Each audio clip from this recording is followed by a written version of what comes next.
Welcome to the Blonde Runner podcast with Coach Laura Erickson, where she shares her healthy living tips as a running and triathlon coach and mother of 4. Hello, it is hot here in my area. It is July. It is the dog days of summer. So we are dealing with heat training right now, and it's still in the middle of the race season, so people are still getting out and training.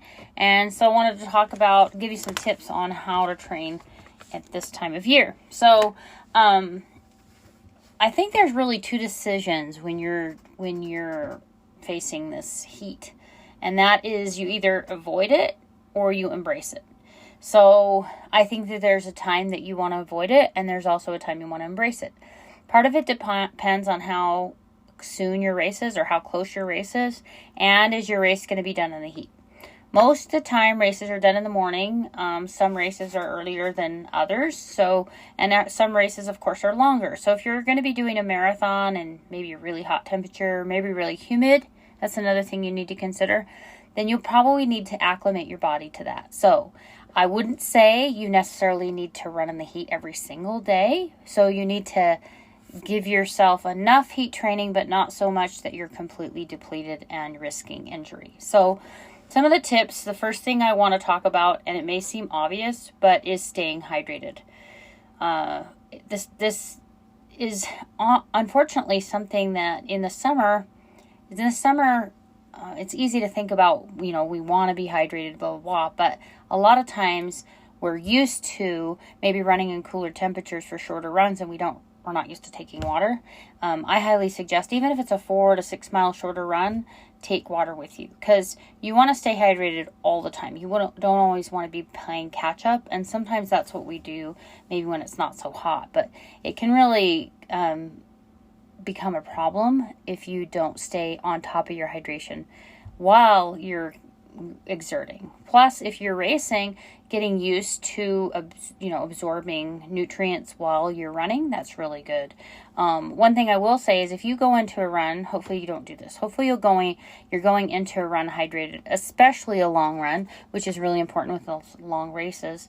But if you do go into it even slightly dehydrated, I obviously encourage you to hydrate during, but also limit your calories that you're taking, because if you're dehydrated, the more calories you take, it takes water to absorb those calories, and so you're dehydrating yourself more.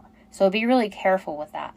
The best thing to do, obviously, is to stay hydrated. But sometimes, especially if you're training for ultra marathons and you have back-to-back long runs, it's sometimes hard to stay on top of hydration. So you really need to be hydrating while you're running as much as you can. Another thing I like to talk to you about that goes hand in hand with this is understanding what cellular hydration is. So I like to explain this by, if you look at a plant, if you overwater a plant or if you underwater a plant, it has the same symptoms. The leaves get dry on the ends, and maybe they're brown, and obviously your plant is not doing well. So overhydration, underhydration looks exactly the same. So how you become hydrated matters. You wouldn't water a plant on its leaves. You want it to absorb through the soil. And so a lot of times when we drink, we overdrink. We drink just plain water and we rehydrate somewhat, but we don't really absorb it into the cell because we don't have the proper amount of electrolytes that come with it. So that's like watering from the leaves. You're really not getting to the root. Without the electrolytes to absorb it into the cell, it's not as effective. So you can get something called natremia when you don't have enough electrolytes, and that's not a good condition. I've actually had that. It's horrible. It does not feel good. You will not perform well. So making sure you're getting enough electrolytes with the water is key. For me, I really love the Salt Stick Fast Chew product. It's something I can take along with me. So if you've ever had any cramping, I actually had some cramping in my feet. I was doing a back-to-back 70.3 and exhausted from travel and just a little dehydrated. And I found myself getting feet cramps and leg cramps at the end of a half Ironman. So I had a half marathon to run on that. had some salt stick product and it solved the problem right away. So I always carry these with me when I'm doing even shorter or long runs. So the idea with the electrolyte is it's allowing me to absorb the water that I take with it. So highly encourage you to look into that product. I will have a discount code I'll post below so you can check that product out. They also have capsules so you can kind of stay always on top of that electrolyte, making sure that you're actually absorbing the water that you're consuming. The next tip I would have for you as a coach is I see my athletes oftentimes get really wrapped up in the pacing that they're going. But when it starts getting hot, they're finding they're not able to hold the pacing. And I don't remember where it was. Somewhere I found every 5 degrees, like above 60 or something, it said that you will slow down 20 to 30 seconds per mile, which is significant. But when it starts getting hot, you can't hold the pacing because your core temperature goes up. So there are several ways that you can control that. Well, one I often will give more RPE workouts. I do some pacing, especially if they're going to race. It depends on how close we are. But consider doing RPE, or rate of perceived exertion, because often it will feel much harder than it really is because of the heat. I know recently I visited my sister in Branson, Missouri, and it was high humidity. I think we saw between 108 and 112 degrees. I mean, my kneecaps were like sweating. It was so hot. And with the humidity as well, holding a pace, that you normally would be pretty easy was a little bit harder because of the heat. So you've got to consider all that. And so there really is that rate of perceived exertion that you kind of need to get a feel for what's okay for you. And of course, other things that we can do is, we can, like I said from the beginning, we can avoid the heat altogether and not run in it at all. Obviously going early in the morning or going later at night, running in the shade. Another thing, I always like to encourage people to do cross training. And if it starts getting really hot, you may consider, if you're running on a hot black asphalt, that's probably not going to keep your core temperature down. You may consider running one on the grass, try a trail, try a shaded trail. You might find that you're able to hold, the pacing is going to be different because you're running usually more vertical, which is actually really good for you. But you'll get that shade and it will still be a great workout, but it's a great way to kind of change up your training too. And, make sure that you're checking, is the trail like shaded? Do really check that beforehand. So there are some days that you want to actually embrace that heat, especially if you're going to be racing. So obviously staying hydrated, like I talked about, bringing the salt tabs with you. If you are going to run in the heat, maybe you're getting ready for a race, run maybe at the time that race will be, or at the hottest time you think that race will be.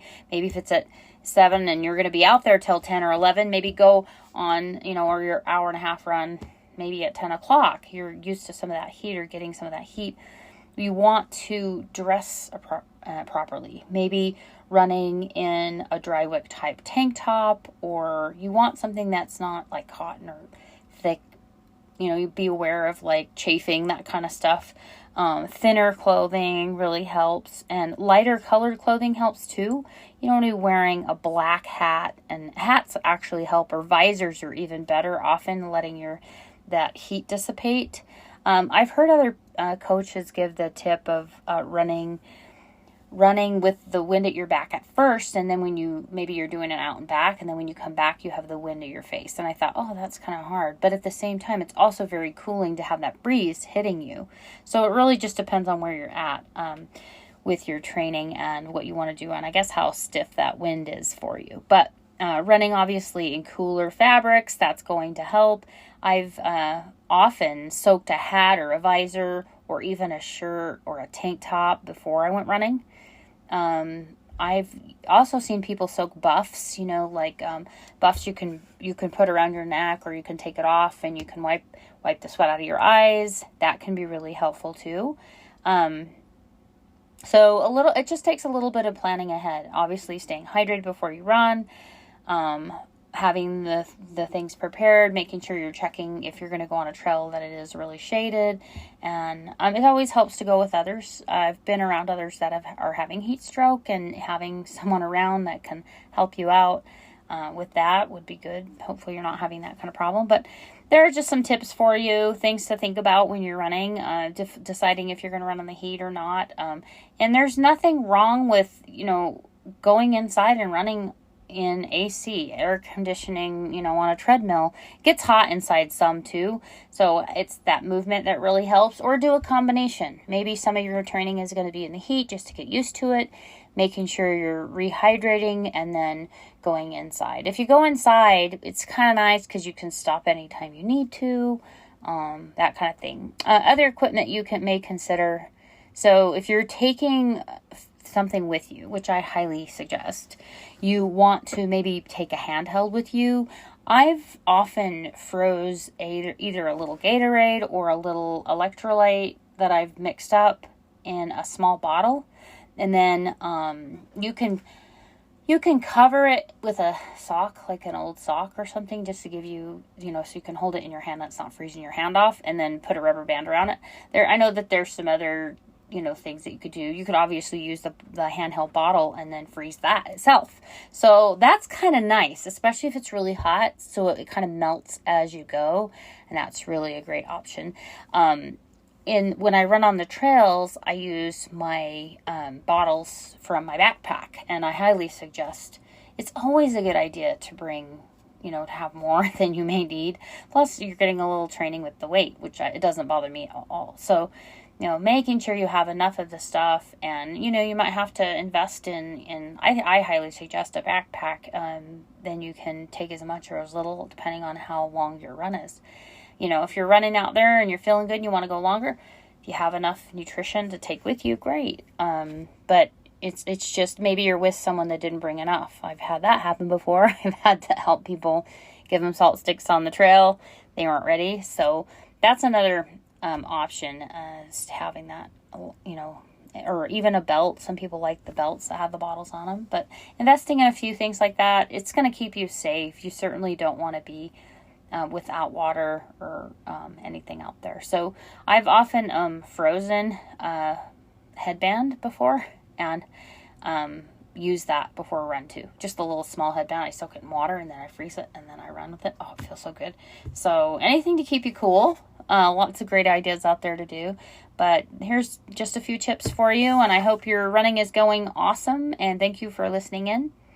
And until next time, live well. Thank you again for listening in to the podcast. I wanted to encourage you to like and subscribe, and please share this so others are learning about it so we can continue growing it. You can also find me on Instagram at The Blonde Runner, and that's BLONDE with an E on there. And you can also find me on Instagram at Coach Laura Erickson, and that's LORAERICKSON. And thanks again for listening in, and until next time, live well.